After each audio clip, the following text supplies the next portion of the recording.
Hi, welcome back to Deepu Punanavi vlogs. ఇదైతే మా అమ్మ వాళ్ళ ఇంటికి వెళ్ళి వచ్చినాక మరుసటి రోజు వ్లాగ్ అనమాట. ఏమైంది? నీ వీడియో తీస్తాండా? ఎవరు వీడియో? మార్నింగ్ 6:30 అవుతుంది. 6:30కి వెళ్ళేసేసింది. అప్పటి నుంచి ఆడుతుంది. ఇప్పుడు ఏడుస్తుంది పాప కదా. నువ్వేనా ఏడుస్తాండి? ఇది వీడియో తీస్తానని అలర్ట్ అయిపోయింది. పోయేటప్పుడేమో హ్యాపీగా వెళ్ళిపోతాము ఊరు అని చెప్పి, సమ్మర్ హాలిడేస్ అని చెప్పి మా పిల్లల్ని తీసుకెళ్ళినా. ఇంకా గృహ ప్రవేశం ఉందని చెప్పి మా హస్బెండ్ ఉండులే అని అన్నాడు, కానీ మళ్ళీ నేను రాలేను, లేవు అని చెప్పి తీసుకొచ్చేసినాడు. ఈరోజు అయితే హాల్లోనే కొనుక్కున్నాం నైట్, ఎందుకంటే ఫుల్ టైర్డ్ అయిపోయినాం కాబట్టి పిల్లల్ని నిద్రపోయేది అవన్నీ కష్టమైపోతాయి అని చెప్పి. నిన్న మార్నింగ్ 7:30కి బయలుదేరింటే ఈవినింగ్ 4:30కి దుర్గా రీచ్ అయినాం అనమాట, బెంగళూరులో గృహప్రవేశం చూసుకొని. సో ఇప్పుడైతే ఇవన్నీ ఎత్తాలి. ఇల్లు కూడా ఫుల్ క్లమ్సీగా అంత మెస్సీగా ఉంది.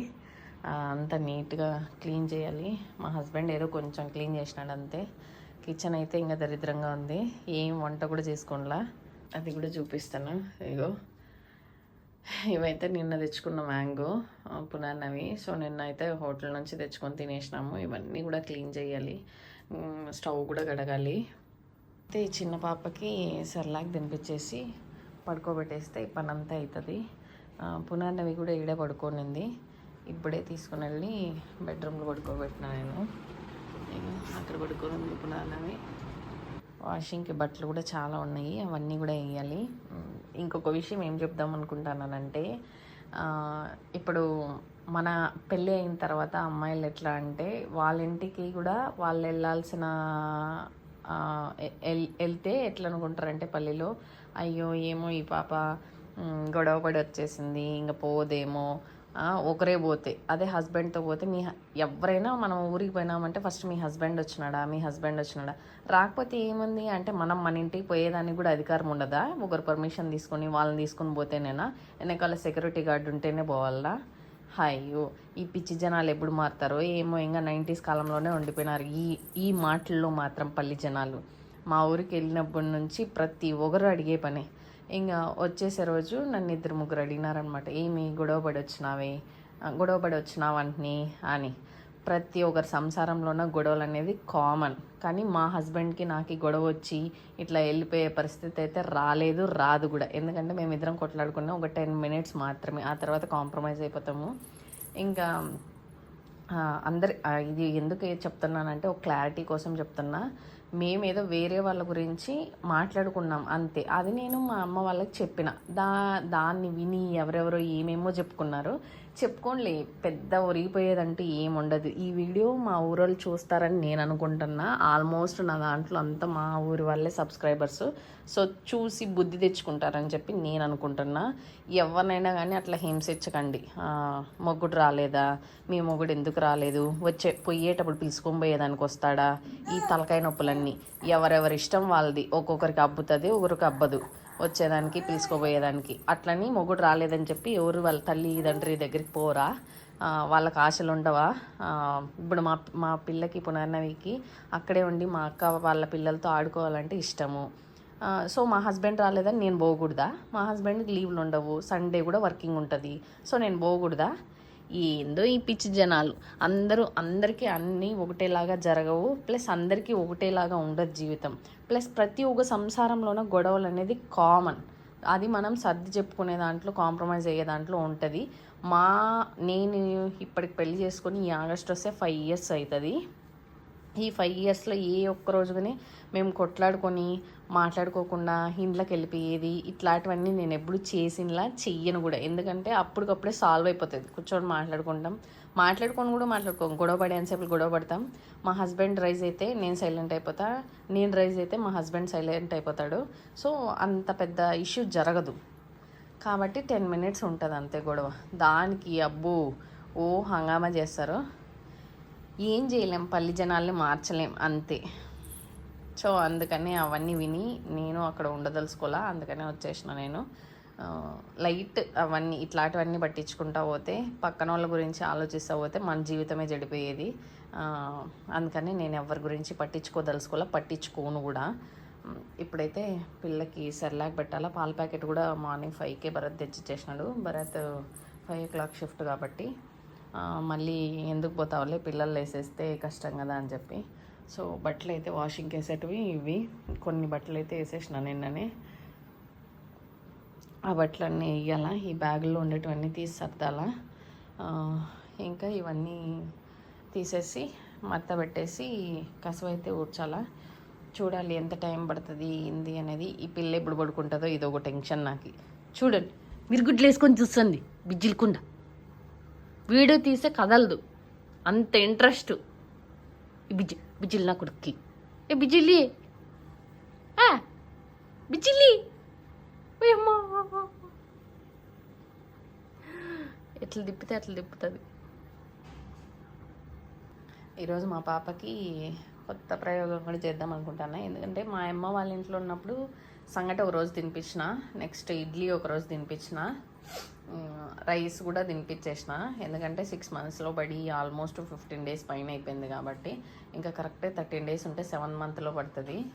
అందుకని చెప్పి ఈరోజు అయితే బియ్యము మఖానా నానబెట్టి అవి మిక్సీకి వేసి బాయిల్ చేద్దాం అనుకుంటాను. ఫుల్గా ఉడకబెట్టేసి తినిపిద్దాం అనుకుంటాను. చూపిస్తాను అది కూడా ఎట్లా ఏంటి అనేది.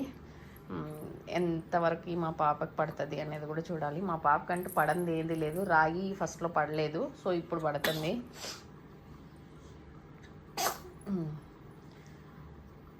సో ఈరోజు అదైతే చేసి తినిపిద్దాం అనుకుంటున్నా. మా పాపకి మోషన్ కాకుండా ఉంటుందేమో అని నేను అనుకుంటున్నా, చూడాలి. టైం అయితే 7:30 అవుతుంది. పునాన్న ఇప్పుడే లేచింది. హాయ్ చెప్పు.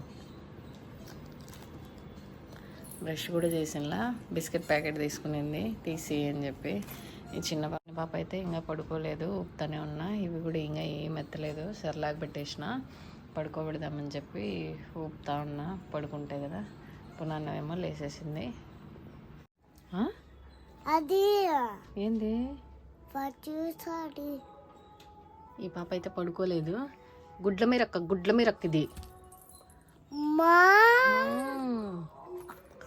మీరక్క ఇది ఊపి చేయలేనప్పుడు రావాలా, కానీ పడుకోలేదు.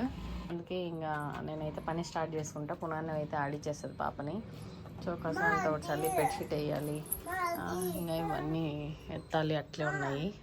ఇవైతే జాతరలో తెచ్చిన దాన్ని చూసుకొని ఉంటుంది.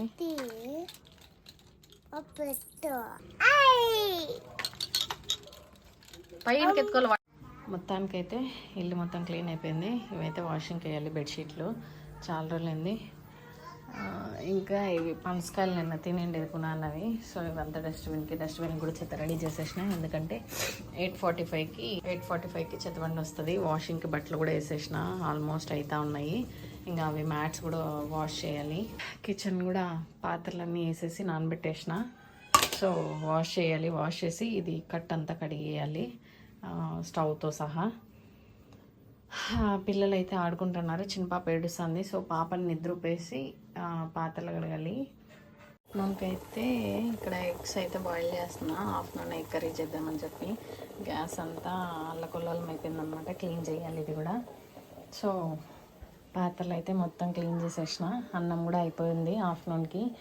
పునాన్నవి టిఫిన్ తినలేదు. సో అందుకని అన్నము పెరుగు అయితే వేసేస్తే తినేస్తుంది అని చెప్పి పెరుగన్నం అయితే ఇది కొంచెం క్లీన్ చేయాలి. చిన్న పాప అయితే లేసేసింది కాబట్టి ఇవన్నీ కుదరవు. ఆ పాపకు స్నానం చేపించేసి పడుకోబెట్టిన తర్వాత ఒక 2 hours నిద్రపోతుంది.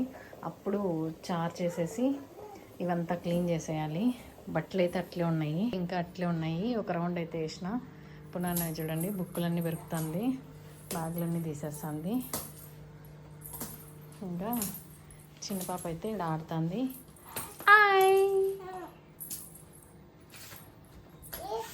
టైం అయితే 9:05 అవుతుంది. ఇంకా ఉండే బట్టలన్నీ కంప్లీట్ చేసేసి ఆరేసేస్తే అయిపోతుంది పని అంతా. అది అయిపోయిన తర్వాత చిన్న పాపకి స్నానం చేపించేసి పడుకోబెట్టాలి. ఆ పాపని కూడా సెర్లాక్ తినిపించేసి. బట్టలు ఫస్ట్ ఆరేద్దామని అంటే వర్షం వచ్చేలాగుంది బయట. సో అందుకని చూడాలి అన్ని బట్టలు వేస్తానా లేకపోతే కొన్ని వేస్తానా అని. బెడ్షీట్లు కాబట్టి ఆరవు త్వరగా. అందుకే ఫస్ట్ అయితే బట్టలు ఆరేసేసి తర్వాత బెడ్షీట్లు వేయాలా వద్దా అనేది ఆలోచిస్తా. స్నానం అయిపోయింది. సో ఇంకా ఇవన్నీ ఇంకా అట్లే ఉన్నాయి సర్దేటివి. వాషింగ్కి బట్టలు అయితే ఆల్మోస్ట్ 2 రౌండ్స్ అయిపోయినాయి. ఈ బెడ్షీట్ లాస్ట్ రౌండ్ వేద్దామని చెప్పి ఎండ అయితే వస్తుంది. ఎగ్ కర్రీ అయితే చేద్దాం అనుకున్నా. పునర్నవి ఎగ్స్ 2 తినేసింది. సో అందుకని అవి ఉప్పు కారం పట్టేస్తా. సాంబార్కి అయితే ప్రిపేర్ చేసేసిన. ఈ గలీజ్ అంతా ఇగ్నోర్ చేయండి, ఎందుకంటే క్లీన్ చేయాలి. బట్ పాప పక్క ఏడుస్తా చేయాలి, అన్నీ చేయాలంటే కష్టం. సో పప్పు అయితే రెడీ అయింది, ఇంకా కొంచెం ఉడకాలి.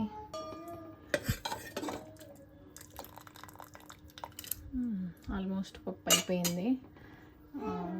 ఇది ఇంకా తిరగబాత వేసేయడమే. వేసేసి ఒక 2 విజిల్స్ పెట్టేస్తే అయిపోతుంది. రైస్ ఆల్రెడీ చేసేసిన. ఇవైతే ఉప్పు కారం పెట్టేస్తే మా హస్బెండ్ వచ్చిన తర్వాత తినేస్తాడు అనమాట. ఆఫ్టర్నూన్కి నైట్కి సరిపోతుంది. చిన్న పాపకి అయితే ఫుడ్ ప్రిపేర్ చేయాలి. ఇప్పుడే కాదు, పడుకొని లేసే లోపల చేస్తాను. ఇదైతే వాష్ చేయాలి. నిన్న పాలు తెచ్చుకున్న వాటిలో మా అమ్మ పోసిచ్చింది అది. ఇది మొత్తం క్లీన్ చేయాలి. క్లీన్ చేసిన తర్వాత కూడా ఎట్లుంటుంది ఏంటి అనేది చూపిస్తాను. ఇప్పుడైతే చిన్న పాపను పడుకోబెట్టాలి. పడుకునేసిన తర్వాత పునర్నవికి స్నానం చేపించి నేను స్నానం చేసేసి బట్టలన్నీ వాషింగ్కి వేసినటువన్నీ ఆరేసేస్తే అయిపోతుంది. ఎండ కొంచెం వస్తుంది. So already time 10:30. ఇంకా అవి వేసి అవి కూడా ఆరేసేస్తే అయిపోతుంది. దివాన్ కవర్లు కూడా తీసేసి మార్చాలి. అవన్నీ ఈరోజు పాసిబుల్ అయితే చేస్తాను, లేదంటే అన్నీ ఒకటే రోజు చేయాలి. పిల్లల్ని పట్టుకుని అంటే చాలా కష్టము. అందుకే ఎంత వీలైతే అంత చేస్తాను. ఇంకా బ్యాగ్లో ఉండే లగేజ్ అంతా సర్దాలి. అదైతే ఈరోజు చెయ్యను, రేపు ఎల్లుండే చేస్తాను. ఫస్ట్ కొంచెం ఈ పాపని నిద్రపోసి కొంచెం ఫ్రెష్ అప్ అయిపోతే ఆఫ్టర్నూన్కి అయితే ఫుడ్ రెడీ అయిపోయింది. పాపకు కూడా పాలు రెడీగా కాగబెట్టి చల్లారి పెట్టేసిన. ఇక్కడ ఎందుకు పెట్టినానంటే ఫ్యాన్ గాలికి చల్లగా అయిపోతాయి అని చెప్పి ఇక్కడ పెట్టిన. ఇంకా సాంబార్ తిరగబోత వేసేసి పునర్నవి నేను స్నానం చేసేస్తే అయిపోయా. ఇప్పుడైతే పునర్నవికి ఫుడ్ తినిపించేసిన అనమాట. ఇంకొంచెం ఉంది, ఇది ఒక్కటి తినేస్తే పునర్నవి తినేసినట్టే. ఇంకా చిన్న పాపకి సెర్లాక్ పెట్టాలి. కొంచెం 2 మెతుకులు అన్నం పెట్టిన, తినింది. ఇదైతే తినిపించేసి ఇంకా ఆ పాపకి సెర్లాక్ తినిపించేస్తే నేను తినే టైం అయిపోతుంది. అసలు నాన్ స్టాప్ వర్క్. ఫైనల్గా టైం అయితే 12:45 అవుతుంది. పునర్నవి వేరే పడుకొని ట్యాబ్ చూస్తుంది. చిన్న పాపను పడుకోబెట్టేసిన. సో నిద్ర అవుతుంది. నేనైతే రైస్ పెట్టుకున్నా. కోడిగుడ్డు ఇది ఫ్రై చేద్దాం అనుకున్నా కానీ బట్ పాపలు వేస్తే మళ్ళీ కష్టమైపోతుంది అని చెప్పి ఫస్ట్ తినేయాలి అని చెప్పి తినేస్తున్నా. ఇది ఈరోజు వ్లాగ్. నా వ్లాగ్స్ కానీ మీకు నచ్చినట్టయితే please like, share and subscribe my channel. Thanks for watching. Bye.